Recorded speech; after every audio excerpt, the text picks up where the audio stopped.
அகிலம் டிவி நேயர்களுக்கு வணக்கம். இன்றைய நாளுக்கான காலை நேர பிரதான செய்திகள்.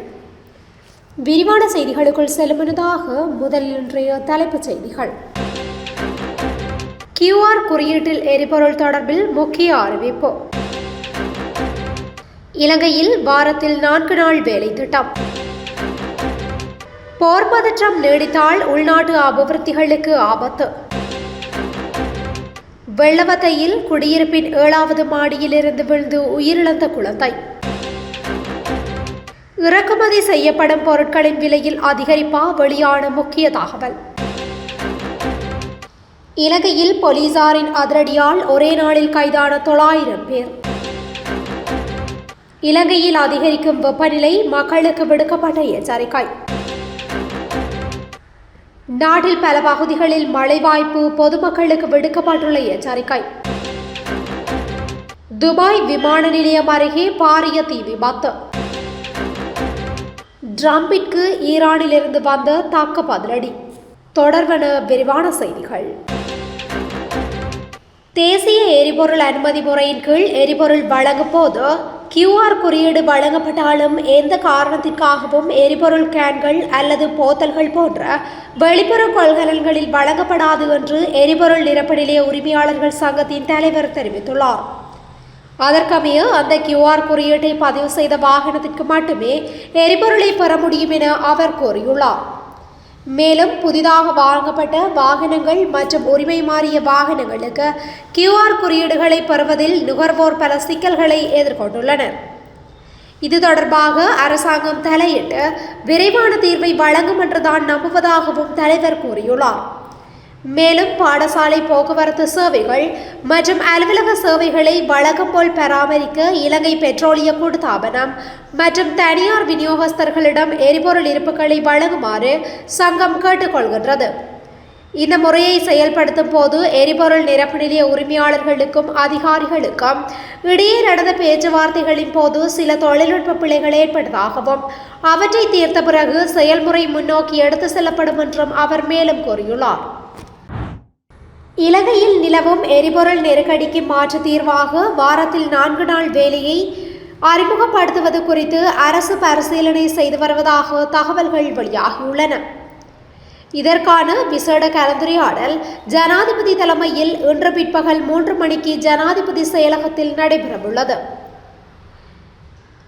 இந்த கூட்டத்தில் கலந்து கொள்ளுமாறு அரசு துறைகளின் தலைவர்களுக்கு அறிவிக்கப்பட்டுள்ளதுடன் அத்தியாவசிய சேவைகளுக்கான எரிபொருள் விநியோகம் தொடர்பான முன்மொழிவுகளையும் சமர்ப்பிக்குமாறு கேட்டுக்கொள்ளப்படுகின்றது. மேலும் 4 நாள் வேலை வாரத்தை நடைமுறைப்படுத்துவது குறித்து இறுதி தீர்மானம் எடுக்கப்படக்கூடியதால் அதற்கான பொருத்தமான பரிந்துரைகளையும் முன்வைக்குமாறு துறை தலைவர்களுக்கு அறிவுறுத்தப்பட்டுள்ளதாக தெரிவிக்கப்படுகின்றது. உலகளவில் போர் பதற்றம் இன்னும் 2 மாதங்களுக்கு மேல் தொடரமாக இருந்தால் அது உள்நாட்டில் நாம் முன்னெடுக்கும் அபிவிருத்தி பணிகளில் தாக்கத்தை ஏற்படுத்தும் என அமைச்சர் பிமல் ரத்நாயக்க தெரிவித்துள்ளார். வளமான நாடு அழகான வாழ்க்கை என்ற தொனிப்பொருளின் கீழ் மறுமலர்ச்சிக்கான பாதையாக யாழ் மாவட்டத்தில் 117.4 மில்லியன் ரூபாய் செலவில் காரைநகர் சுற்றுவட்ட வீதியின் புனரமைப்பு பணிகளை உத்தியோகபூர்வமாக ஆரம்பித்து வைக்கும் நிகழ்வு நேற்று ஞாயிற்றுக்கிழமை நடைபெற்றது. இந்த நிகழ்ச்சியில் அமைச்சர் பிமல் ரத்நாயக்க மேலும் தெரிவிக்கையில், வனவள திணைக்களம் மற்றும் வனஜீவராசிகள் திணைக்களம் ஆகியனவற்றின் கட்டுப்பாட்டில் உள்ள மக்களின் காணிகளை விடுவிக்க உரிய நடவடிக்கை எடுக்கப்பட்டுள்ளது. அதில் உள்ள சில நிர்வாக சிக்கல்கள் வெகு விரைவில் தீர்க்கப்படும். யாழ் மாவட்டத்தின் தீவு பகுதிகளிலிருந்து மக்கள் பெருமளவில் வெளியேறியுள்ளமையினால் அப்பிரதேசங்கள் சோபை இழந்து காணப்படுகின்றன. நாம் தற்போது உட்கட்டமைப்பு அபிவிருத்திகளை செய்வதனால் அப்பகுதி மக்கள் மீண்டும் தமது சொந்த பிரதேசங்களில் வந்து குடியமரலாம்.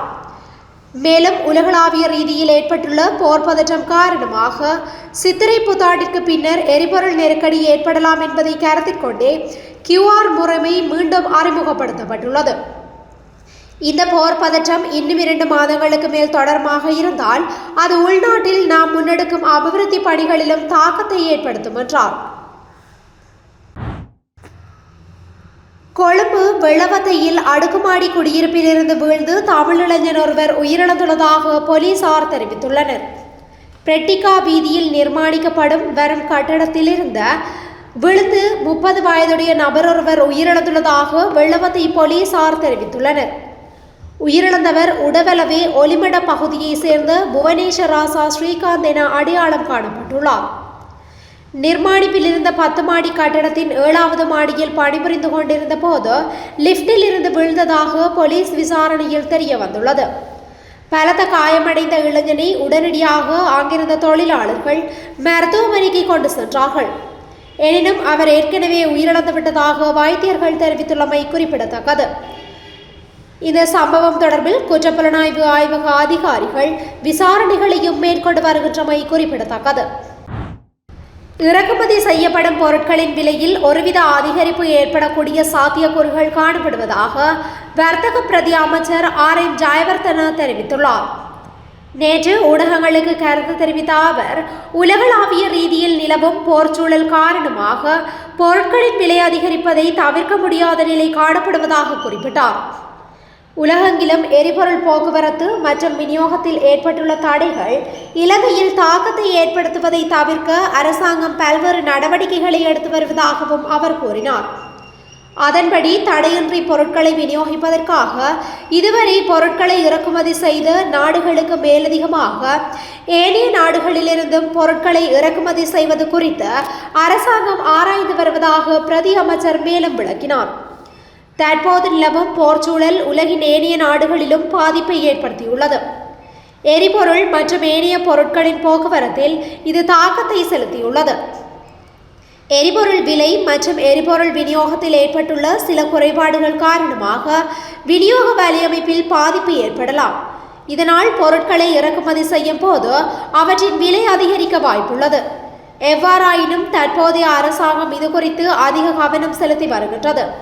விநியோகத்தை தடையின்றி பேணுவதற்காக புதிய நாடுகளிடமிருந்து பொருட்களை இறக்குமதி செய்ய நடவடிக்கை எடுத்து வருகின்றோம். எனவே பொருட்களுக்கு தட்டுப்பாடு ஏற்படும் வாய்ப்பு குறைவாக இருக்கும் என நாம் நம்புகின்றோம். அதே நேரம் எமது கட்டுப்பாட்டிற்கு அப்பாற்பட்ட காரணிகளால் விலையில் ஓரளவு அதிகரிப்பு ஏற்படுவதை தவிர்க்க முடியாது என அவர் குறிப்பிட்டுள்ளார். ஜனாதிபதியின் விசேட பணிப்புரைக்கு அமைய போதைப்பொருள் அற்ற தேசத்தை கட்டியெழுப்பும் நோக்கில் முன்னெடுக்கப்படும் முழு நாடுமே ஒன்றாக எனும் வேலை திட்டத்தின் கீழ் நேற்று முன்னெடுக்கப்பட்ட அதிரடி சோதனைகளில் 906 பேர் கைது செய்யப்பட்டுள்ளனர். நாடளாவிய ரீதியில் முன்னெடுக்கப்பட்ட இந்த விசேட சுற்றி வளைப்புகள் குறித்து போலீஸ் ஊடகப் பிரிவு மேலும் தெரிவித்துள்ளதாவது, நேற்று ஒரே நாளில் மாத்திரம் 965 சுற்றி வளைப்பு சோதனைகள் முன்னெடுக்கப்பட்டன. இதில் கைது செய்யப்பட்டவர்களில் 9 பேர் தடுப்பு காவல் உத்தரவின் கீழ் மேலதிக விசாரணைகளுக்கு உட்படுத்தப்பட்டுள்ளதுடன் சட்டவிரோத சொத்து குவிப்பு தொடர்பான விசாரணைகளுக்கு அமைய 2 பேர் கைது செய்யப்பட்டுள்ளனர். அத்துடன் போதைப்பொருள் பழக்கத்திற்கு அடிமையான 4 பேர் புனர்வாழ்வு நிலையங்களுக்கு அனுப்பி வைக்கப்பட்டுள்ளனர். கைது செய்யப்பட்ட சந்தேக நபர்களிடமிருந்து பெருமளவிலான போதைப் பொருட்கள் போலீசாரால் கைப்பற்றப்பட்டுள்ளன. அரசின் இந்த தேசிய திட்டத்தின் கீழ் போதைப்பொருள் கடத்தல்காரர்களுக்கு எதிரான சட்ட நடவடிக்கைகள் மேலும் தீவிரப்படுத்தப்படும் என்றும் போலீசார் எச்சரித்துள்ளனர்.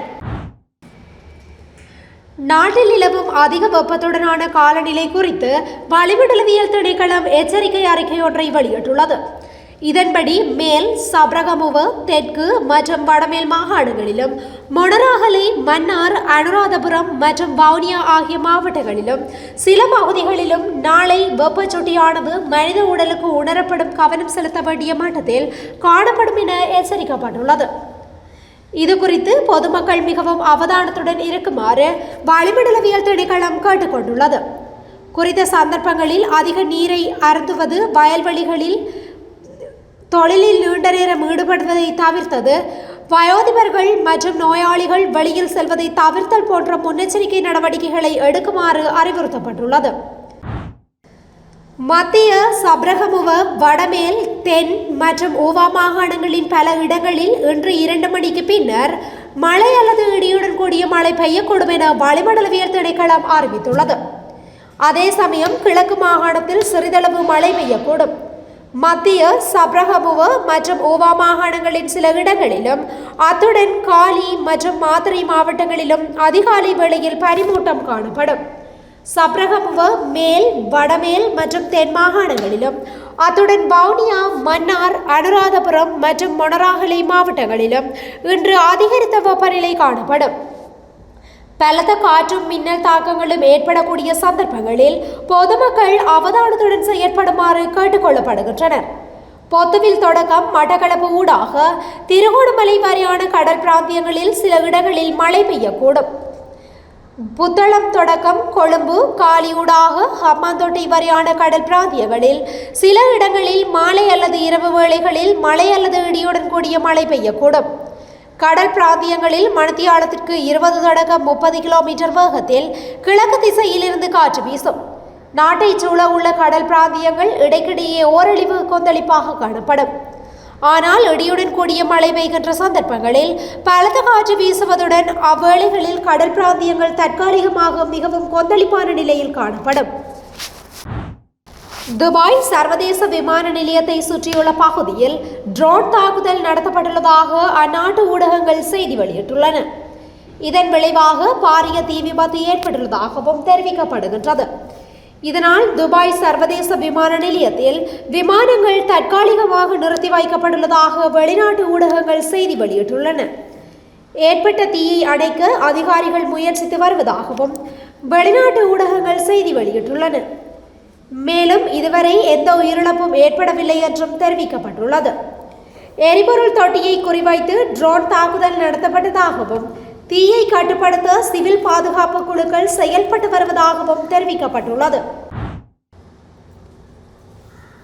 தெஹ்ரான் ஒருபோதும் போர் நிறுத்தத்தை கேட்கவில்லை, பேச்சுவார்த்தைக்கு கூட நாங்கள் ஒருபோதும் கேட்கவில்லை என்று ஈரானிய வெளியுறவு அமைச்சர் அப்பாஸ் அராக்சி தெரிவித்துள்ளார். அமெரிக்க ஜனாதிபதி டொனால்ட் ட்ரம்ப் ஈரான் ஒரு ஒப்பந்தத்தை விரும்புவதாகவும் ஆனால் விதிமுறைகள் இன்னும் போதுமானதாக இல்லாததால் தான் அதில் உடன்படவில்லை எனவும் தெரிவித்திருந்தார். அவரின் இந்த கருத்திற்கு பதிலளிக்கும் வகையிலேயே ஈரான் வெளியுறவு அமைச்சர் மேற்கண்டவாறு தெரிவித்துள்ளார். அமெரிக்கர்களுடன் நாம் ஏன் பேச வேண்டும் என்பதற்கான எந்த காரணத்தையும் நாங்கள் காணவில்லை. ஏனென்றால் அவர்கள் நம்மை தாக்க முடிவு செய்த போது நாங்கள் அவர்களுடன் பேசிக் கொண்டிருந்தோம் என்று அவர் குறிப்பிட்டார். இது ஜனாதிபதி ட்ரம்ப் மற்றும் அமெரிக்காவால் தேர்ந்தெடுக்கப்பட்ட போர். நாங்கள் எங்கள் தற்காலிகப்பை தொடரப்போகின்றோம் என்று அவர் குறிப்பிட்டுள்ளமை குறிப்பிடத்தக்கது. இத்துடன் இன்றைய நாளுக்கான காலை நேர பிரதான செய்திகள் நிறைவடைகின்றன. தொடர்ந்து இதுபோன்ற செய்திகளை உடனுக்குடன் அறிந்து கொள்ள அகிலம் டிவியுடன் இணைந்திருங்கள். நன்றி, வணக்கம்.